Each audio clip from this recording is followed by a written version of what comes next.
please hit that subscribe button. Hey everybody, better suited to win the Stanley Cup this season. If you are new to the channel, Washington Capitals, the Boston Bruins. Locked on and he scored! And we're live.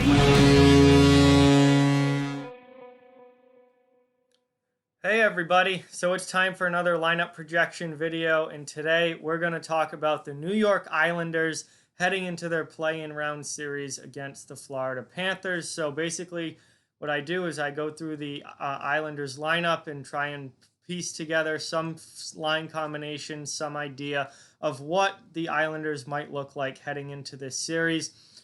Before I begin, I just ask that you please subscribe to the channel if you are new and hit that like button and give this video a thumbs up, as that really helps a lot and is much appreciated. Let me tell you, before we start piecing this lineup together, this is an interesting one with the New York Islanders. They have a lot of pieces that can be moved around. There's some questions as to who's going to be in the lineup, who's not. They're healthy now. They should have everyone back. They are a healthy team. Pelech should be back. Cizikas should be back. Boychuk should be back. So they have a lot of options. Barry Trotz has a lot of options as far as who's in the lineup and who isn't, and who plays with who. So this is a lineup that can be very fluid. And Barry Trotz is a coach that is not afraid to switch the lines up. He will, if things aren't going well, he will move guys around. So let's switch over to the cap-friendly screen here and just take a look at what we might have for an Islanders lineup as we head into the play-in round here. But this is an interesting one, guys. So looking at the forward group here, obviously Matt Barzal is your top center. Brock Nelson has been playing center and has been playing center for most of this season. So I have him as the second line center. You could move him to wing if you wanted to. That is a possibility. Obviously, they added J.G. Pageau at the trade deadline in a trade with the Ottawa Senators. So he slots in as your third line center.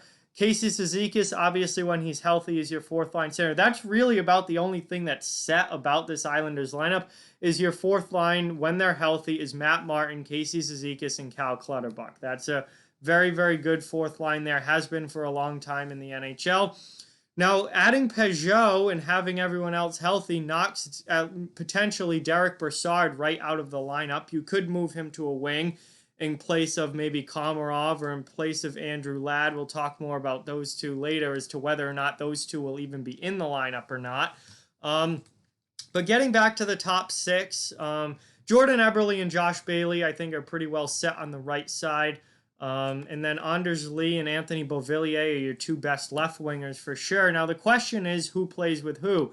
Do you move Beauvillier up with Barzal and Eberle? Do you move and then put Lee with Brock Nelson? That's certainly a possibility. Do you put Anders Lee with Matt Barzal and put Beauvillier with Brock Nelson?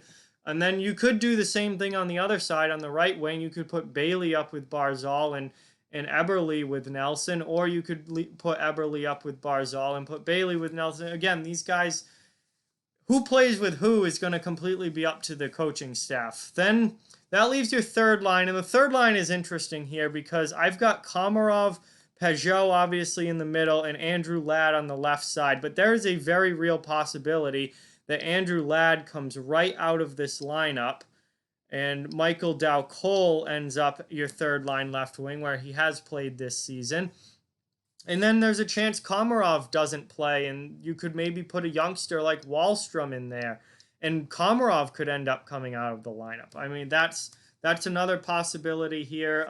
Even someone like Otto Koivula here is someone that could potentially get into the lineup somewhere. But again, when everyone's healthy, it's kind of tough to say. So I'll leave Komarov there for now, the veteran. I feel like with Barry Trotz, veteran coach, Stanley Cup winning coach, very defensive-minded coach, I have a feeling he's going to lean towards veterans in the lineup as opposed to younger players. But you know that I'm just saying that from an outside look. I don't have have any inside information. At the end of the day, it's up to him. And then man, Ladd still, I think, 3 years left on his contract after this season at $5.5 million. That's somebody. I mean, if he's not even making your top 12 forwards in your lineup. I mean, that contract is getting worse and worse for the New York Islanders. But maybe Ladd goes in, maybe Dal Colle goes in. That's kind of up in the air. Komarov being in or not is kind of up in the air. Brassard could potentially move to one of these wings and play instead of one of those two.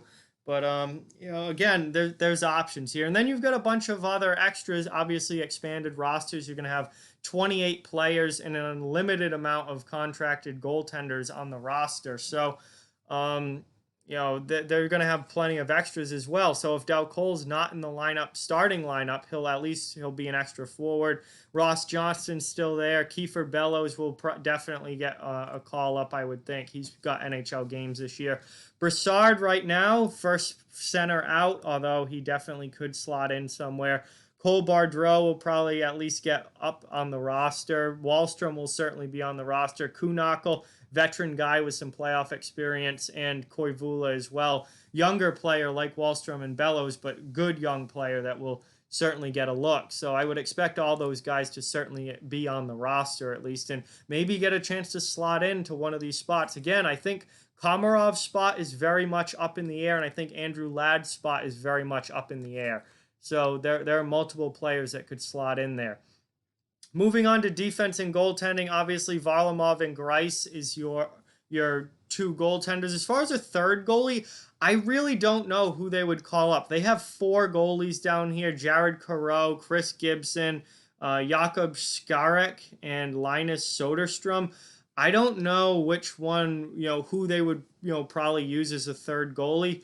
But obviously, you're hoping to not have to use a third goalie. Varlamov and Greiss are your NHL goalies, so they're certainly going to be the guys that they go with to start. And I would assume Varlamov's going to be the starter with Greiss as the backup. But again, that's up to the coaches. But I mean, you don't bring Varlamov in on a contract like his, 4 years, $5 million per season, to be the backup in the playoffs. So Varlamov, I would at least would start game 1, and then if he played poorly or something like that, maybe Greiss gets a look. But Varlamov's probably going to be your starter. And then the D-Corps, and this is very, very interesting because they've got options on defense, much like they do up front. Adam Pelech is back, so he's certainly going to be back in the lineup. And I paired him with Ryan Pulock. Again, maybe you pair him with Boychuk. Maybe if you want to split up the Leddy-Boychuk pair, you could maybe put Boychuk with Pelech. You could maybe put Mayfield there. I would think, to at least start, I would put personally Pulock and Pelech together. Then you've got Devon Taves and Scott Mayfield. They've played together plenty this season. And that's a solid pair. And then that leaves your shutdown veteran defense pair of Nick Leddy and Johnny Boychuk together, kind of as the third pair at this point for the Islanders. But you really, it literally doesn't matter to me what's counted as the third pair or the second pair or whatever. It doesn't. It's important who's in the lineup, but as far as who's what pairing or what line number, it really doesn't matter. You could call Boychuk and Leddy the second pair if you wanted. But they're your shutdown defense pair. They'll kill penalties. They're your veteran guys. And that leaves Andy Green on the outside looking in as your 7th defenseman. Now, with Pelech healthy, maybe Green would slot in for Taves.